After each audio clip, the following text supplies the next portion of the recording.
वहीं उत्तराखंड के मुख्यमंत्री पुष्कर सिंह धामी शिमला दौरे पर हैं और इस दौरान वो लगातार बीजेपी प्रत्याशी के समर्थन में प्रचार प्रसार में जुटे हैं। शिमला में जनता टीवी के ब्यूरो चीफ विकास शर्मा ने पुष्कर सिंह धामी से खास बातचीत की। क्या कुछ उन्होंने कहा, आपको सुनवाते हैं। देश भर में चुनाव प्रचार जो है वो जोरों पर है। आज आखिरी दिन है चुनाव प्रचार का और ऐसे में 1 तारीख को मतदान होना है, लिहाजा भाजपा के बड़े नेता जो हैं वो जगह जगह जाकर प्रचार कर रहे हैं। मेरे साथ इस समय उत्तराखंड के मुख्यमंत्री पुष्कर सिंह धामी मौजूद हैं। धामी साहब, किस तरह से देखें इस चुनाव प्रचार को? पूरी तरह से आप जो है वो तेलंगाना का दौरा करते हैं, हरियाणा, पंजाब समेत कई ऐसे राज्य हैं जहां का आप दौरा करते हैं। अब आप हिमाचल पहुंचे हैं, क्या वेव आप देख रहे हैं, क्या परिस्थितियां इस समय बनी है देश में? पूरे देश में लोगों ने आदरणीय प्रधानमंत्री मोदी जी का 10 वर्षों का कार्यकाल देखा है। उसमें उन्होंने हर पल और हर क्षण देश के लिए लगाया है और देश के लिए तपस्या की है।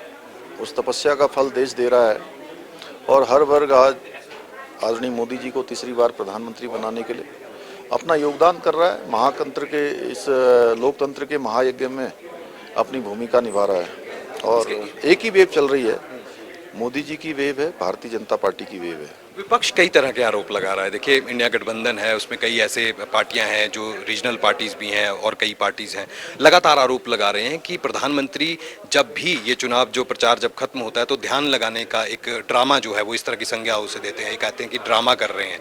क्या आप इन आरोपों के ऊपर जो है वो किस तरह से आप देख रहे हैं? क्योंकि 19 में भी हमने देखा कि वो उत्तराखंड गए थे, वहां पे उन्होंने ध्यान लगाया था। उससे पहले 2014 की अगर बात करें तो ये सारी चीजें चली।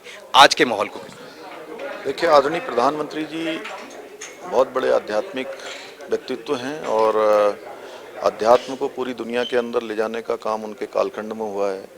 21 जून को पूरी दुनिया योग दिवस मनाती है। हमारे देव जितने भी धार्मिक स्थान हैं, हमारी जो धार्मिक मान्यताएं हैं, हमारा सनातन है, आदरणीय प्रधानमंत्री जी के कालखंड में एक पुनर्भाव को वो एक तरह से पूरी दुनिया के अंदर वो एक नए स्वरूप में आया है।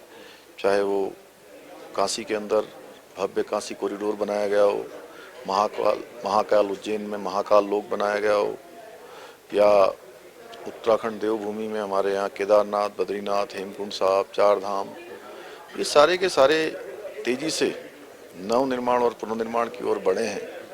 मोदी जी महादेव के भी भक्त हैं, भगवान के भक्त हैं। देखिए, इसके उलट मोदी जी की भक्ति के कारण, मोदी जी के अध्यात्म भाव के कारण इन लोगों को भी मजबूरी में चुनाव के दिनों में जरूर ये ढोंग करना पड़ रहा है।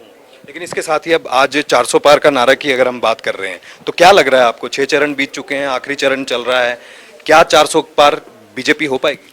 हाँ, निश्चित रूप से। देखिए, 6 चरणों में देश की जनता ने मोदी जी को प्रधानमंत्री बनाने के लिए अपना योगदान किया है और 7वें चरण में 400 पार हो जाएगा। इसके अलावा आखिरी सवाल, क्योंकि आपके उत्तराखंड राज्य से ही जुड़ा हुआ है, हिमाचल भी आपका पड़ोसी राज्य है, 4 धाम यात्रा चल रही है। 4 धाम यात्रा को फिलहाल अभी रोक दिया गया है 31 तारीख तक। इसके बाद क्या मास्टर प्लान है सरकार के पास कि इस तरह का कियोस्क अब दोबारा ना हो, अब इस तरह की भीड़ जो है वो दोबारा ना हो? क्या किस तरह की व्यवस्था करने की आवश्यकता? नहीं, 4 धाम यात्रा रोकी नहीं है, 4 धाम यात्रा चल रही है, व्यवस्थित चल रही है। ऑफलाइन रजिस्ट्रेशन उसका रोका है और 31 मई तक रोका था। अभी यात्रा पूरी तरह से नियंत्रण में है, अच्छे प्रकार से यात्रा हो रही है व्यवस्थित तरीके से। चूँकि धामों की एक बियरिंग कैपेसिटी है, उस बियरिंग कैपेसिटी से ज़्यादा लोग अगर वहाँ आ जाते हैं तो उनकी सुरक्षा इत्यादि जो हमारे लिए बहुत बड़ी प्राथमिकता है। हम चाहते हैं हर आने वाला श्रद्धालु, तीर्थयात्री सुरक्षित वापस जाए, तो इस नाते ये हमने प्रावधान किया है। 31 मई तक ऑफलाइन रजिस्ट्रेशन बंद किया है।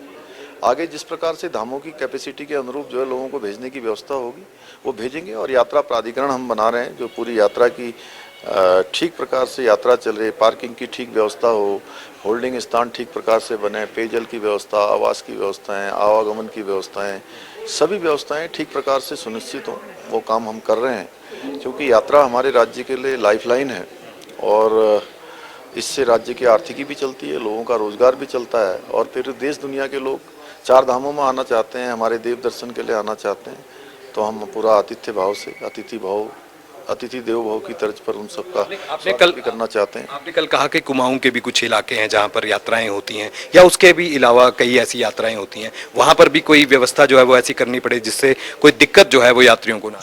नहीं, वो यात्रा प्राधिकरण जो हम बना रहे हैं वो पूरे राज्य का बना रहे हैं, क्योंकि केदारखंड हमारा 4 धाम केदारखंड के अंतर्गत आते हैं। इसी प्रकार से मानस खंड में भी जो कुमाऊं का क्षेत्र है वो मानसखंड मंदिर माला मिशन हमने आदरणीय प्रधानमंत्री मोदी जी के नेतृत्व में इस बार उनके पुनर्निर्माण का काम भी लिया है, तो वहाँ की भी यात्रा प्रारंभ हो गई है। बहुत शुक्रिया हमसे बात करने के लिए, हमें समय देने के लिए। तो ये थे उत्तराखंड के मुख्यमंत्री पुष्कर सिंह धामी, बेबाकी से अपनी बात कह रहे हैं कि 400 पार का नारा जो भाजपा ने यहाँ पर दिया है वो अब आगे की तरफ अपना बढ़ रहा है और 7वें चरण का ये जो अब मतदान होना है इसमें भी पूरी भूमिका जो है वो लोगों की रहेगी और अपना जो टारगेट है वो लेकर यहाँ से अब भाजपा आगे चल रही है। ऐसे में चारधाम यात्रा को लेकर भी मुख्यमंत्री ने अपना बयान दिया है, कहा है कि यात्रा प्राधिकरण के जरिए अब व्यवस्था बनेगी और ऐसे में जो कियोस्क यानी जो भीड़ जो उम्मीद से ज्यादा थी उसको भी अब नियंत्रित कर पाएंगे और ऐसे में आने वाले दिनों में अब सुखद यात्रा जो है वो सभी यात्री यहाँ पर कर पाएंगे। कैमरा पर्सन रोशन के साथ विकास शर्मा, जनता टीवी, शिमला।